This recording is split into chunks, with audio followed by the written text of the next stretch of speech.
Както се знае, когато е направена поръчка от страна на клиента или гост, тогава по подразбиране всяка поръчка е в състояние на обработка. Идеята е, че може да се наложи корекция на поръчката от страна на клиента или госта, като например плюс или минус на количеството, премахването или добавянето на продукт или продукти. Хубаво е първо да се прати забележка до клиента в зависимост от промените. Но, например, бихме му пратили: здравейте, поискахте да ви се добавят допълнително тези два продукта, алоe вера, гел и сок, 100 ml и алоe вера сок, по една бройка за всяко към вашата поръчка. Моля, очаквайте на имейла да ви се изпрати новата поръчка. Благодарим. Ето тук е поставена бележката и се изпраща към клиента, след което само добавяне. Други действия не се изискват. За бележката специално достъпваме до имейла.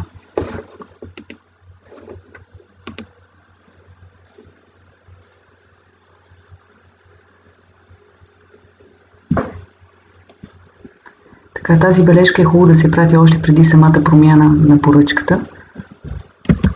Ако поръчката не подлежи на редакция, тогава се поставя на състояние в очакване на плащане, така докато не се заплати от клиента или госта с наложен платеж, след което състоянието на поръчката се сменя на приключена и се изпраща заедно с фактурата по едно време. Така се знае, че всяка поръчка, която е платена, е приключена и тази, която предстои да бъде платена, е в очакване на плащане. Тук отдолу изписва: тази поръчка вече не може да се редактира. Тук на въпросчето: за да промените тази поръчка е нужно да бъдете статуса и отново на очакване. Де факто трябва да се активира в очакване, след което обновяване.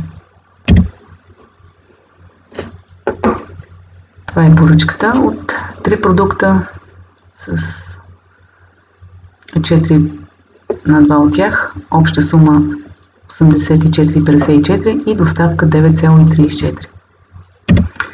Има два варианта за добавянето на продукти. Ние ще разгледаме за всеки по един продукт. Първият начин е от тук добавяне на артикули, а втория е от тук генерирай.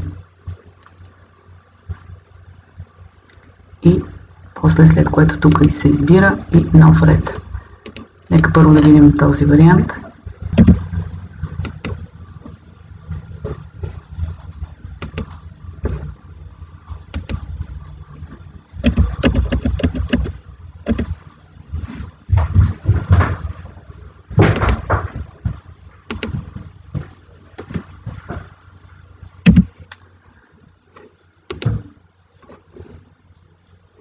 Тук му задаваме ОК.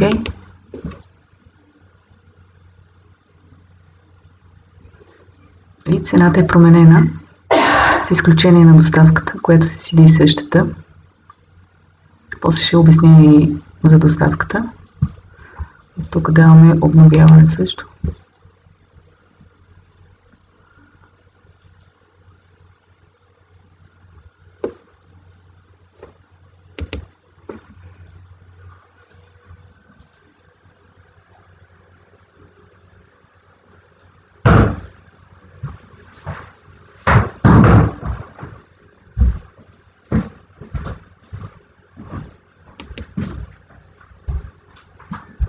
Така виждаме, фигурира добавения продукт в поръчката на Econt. Така. И сега ще добавим нов ред за следващия продукт.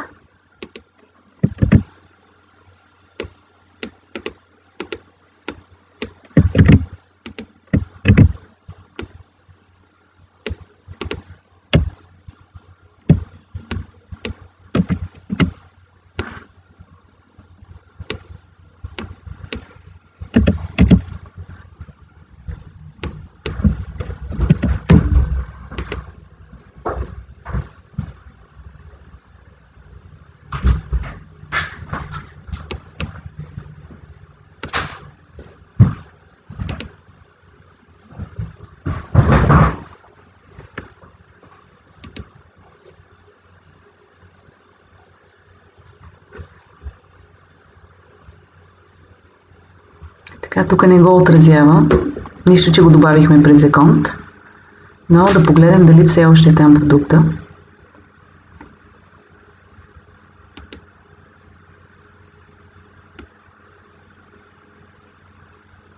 Не се вижда.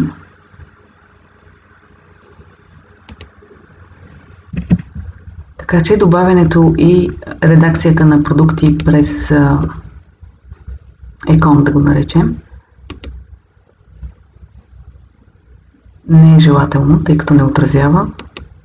Също така не отразява дори да сме добавили продукти през админ панела. Не отразява доставката, промяната. Т.е. трябва ръчно да се въведе. Ето от тук.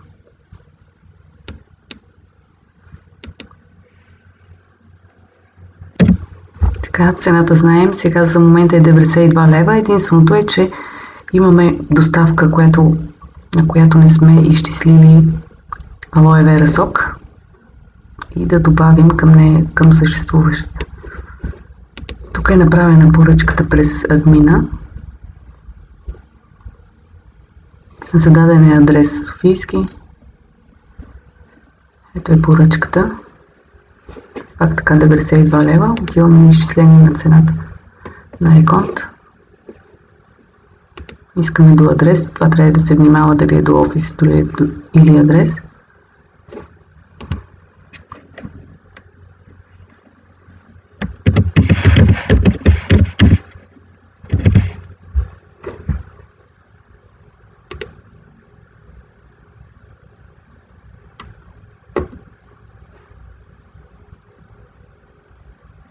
$9,66.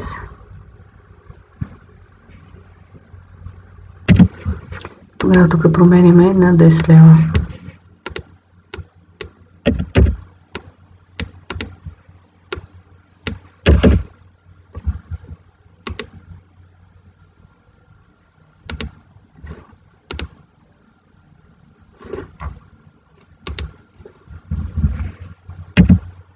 Поръчката на клиента е обработена, но примерно ако се съберат прекалено много такива поръчки, които трябва първо да се обработват с плюс-минус продукти или както дойде, е хубаво да се отличават от тези в очакване на плащане, примерно на задържана. За да има яснота, че трябва да се обработи. И след което пак отива в очакване на плащане и на този момент трябва да се обработи. След като приключила обработката, отива пак на обработка, защото сменихме с един продукт отгоре, макар че бяха предвидени два, но за момента и така става.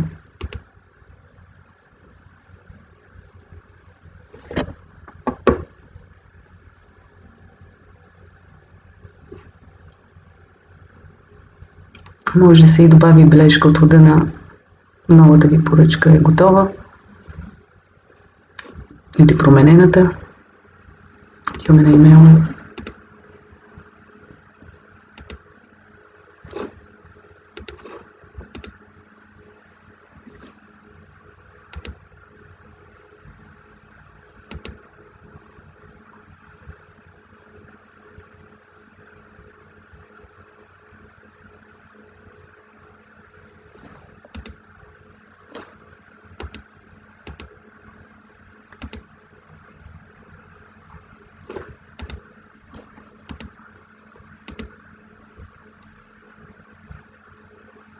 Така, всъщност това е имейла.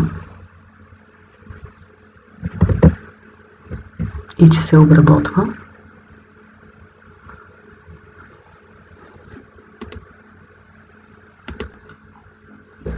И след това директно пак отива в очакване на плащане и така се знае, че трябва да се плати.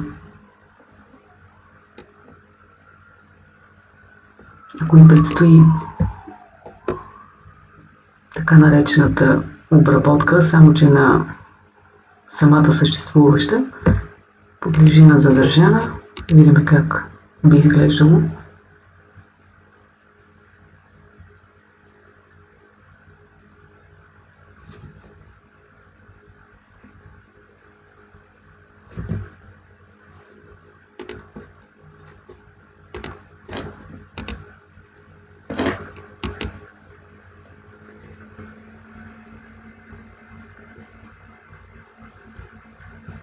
Да, това също е добро. Това е за момента. Благодаря за гледането. Забравих да допълня набързо. Ето тук също става корекция на продукт. Примерно искаме 2 бройки да премахнем. Съхраняваш.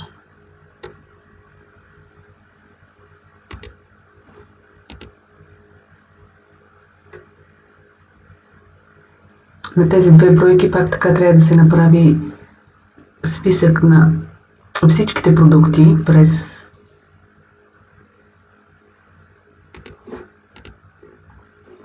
тази поръчка се трие и се прави всъщност нова на всички тези съществуващи продукти, за да изчисли с точност доставката на икон. Примерно, както добавихме само алоe вера сок